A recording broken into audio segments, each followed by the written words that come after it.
The movie opens inside a quiet farmhouse bedroom, where Dawn, played by Amy Smart, is tied tightly to her bed with her wrists and ankles bound. A masked figure stands nearby, watching her silently as she struggles to breathe and tries desperately to free herself. As panic sets in, her thoughts begin drifting backward, and the story shifts to the days before her kidnapping. Earlier, Dawn lives a peaceful life on her rural property, surrounded by peach orchards and farmland. She supports herself as an artist and earns extra income by renting out a small guest house on her land. She spends most of her time painting, managing her property, and raising her young son Charlie. One afternoon, Dawn and Charlie are picking peaches together and enjoying each other's company when Dawn suddenly steps into a nest of fire ants. The ants swarm her feet, biting her painfully, and she rushes inside in distress. Later, she calls her friend and local handyman Pete, asking him to come spray the house and take care of the infestation. That same day, Dawn drops Charlie off with his father Matt, her ex-husband, who shares custody with her. Matt tells her that he has been sober for some time and is now engaged to another woman. He believes his life is finally stable and says he wants full custody of Charlie. Dawn immediately refuses, reminding him of his past mistakes and lack of consistency. The conversation becomes tense, and Dawn leaves upset. After she goes, Matt makes a phone call to someone and quietly says that it is time for Plan B, hinting that he may be planning something behind her back. Feeling emotionally drained, Dawn later calls her wealthy best friend Victoria for support. Victoria lives a glamorous lifestyle filled with luxury trips and rich boyfriends, but she barely listens to Dawn's concerns and quickly changes the subject before ending the call. Dawn realizes she cannot rely on her friend for real emotional support and feels even more isolated. That evening, Dawn returns home and notices that the door to her guest house is open even though she is not expecting any guests yet. Concerned, she walks inside to investigate. Everything seems normal at first, but suddenly a masked attacker appears and strikes her in the head. Dawn collapses and loses consciousness. When she wakes up hours later, she finds herself back in her bedroom, tied to the bed with no way to escape. Her phone is gone, the doors are locked, and she is completely alone. At first she remains hopeful, believing that her renters or Pete will arrive soon and notice something is wrong. She does not know that her guests canceled their stay, leaving her isolated with her captor. As time passes, Dawn becomes increasingly weak and frightened.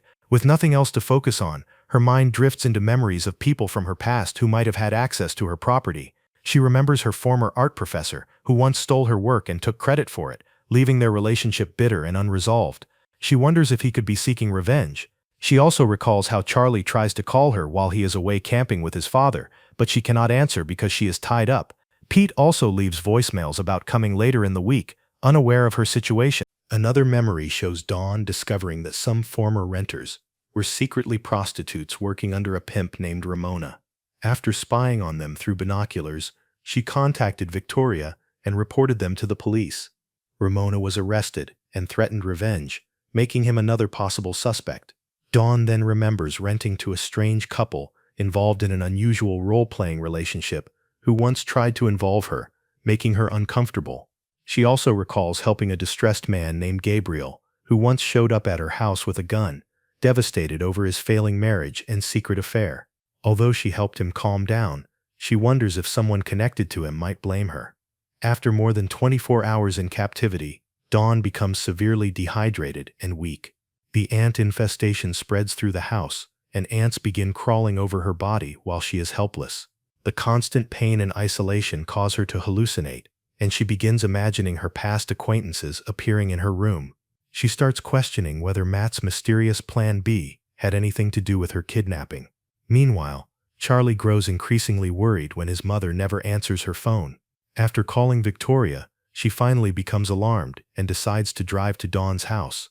Charlie secretly takes a rideshare from the campsite and heads home on his own, determined to check on his mother. During another flashback, Dawn remembers her relationship with Yusuf, a man she once dated seriously. Although their first date was awkward, they grew close, and Yusuf bonded with Charlie. He wanted a family and imagined a future with Dawn, and they became romantically involved. Even though the relationship eventually faded, Dawn wonders if he could somehow be connected to her captivity. Back in the present, Pete finally arrives at the house to spray for ants, but as soon as he enters, he is attacked by two masked intruders and knocked unconscious. They continue searching the house, unaware that Charlie has arrived and noticed that something is wrong. Thinking quickly, Charlie pretends to take out the trash, then runs and hides in a tree, watching everything from above. Inside the house, the intruders tear apart furniture and belongings, desperately searching for something. They reveal that they are looking for diamonds.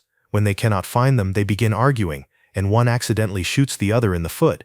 Panicking, they turn to Dawn, who manages to stay calm and tells them she knows where the diamonds are hidden. Desperate, they untie her. She rushes to drink water first, pretending to cooperate, and agrees to show them the supposed location of the loot. Outside, she leads one of the men away, and at that moment, Charlie jumps on him, distracting him long enough for police to arrive. The intruders are arrested, and Dawn is finally rescued. At the police station, Dawn is shocked to learn that the kidnappers had no personal connection to her. They were hired by someone else. This realization leaves her unsettled, and even after returning home, she cannot stop thinking about who would want her targeted. She takes a bath and tries to recover physically and emotionally, but her mind remains obsessed with uncovering the truth. Soon after, Dawn hosts an art gallery opening, where many people from her life attend, including Victoria. While watching her friend, Dawn notices her acting nervous and secretive. She begins connecting the dots between Victoria's frequent private jet trips, sudden wealth, and expensive lifestyle. After investigating further, Dawn discovers that Victoria has been secretly trafficking diamonds and using Dawn's artwork to smuggle them across borders. Without realizing it, Dawn had been acting as a mule, transporting diamonds hidden inside her paintings. When the shipment went missing, Victoria hired criminals to kidnap Dawn and search her house for the gems. Working with the police, Dawn agrees to wear a wire and confront Victoria. During their conversation, Victoria admits everything, revealing that she and her boyfriend were running a black market diamond operation.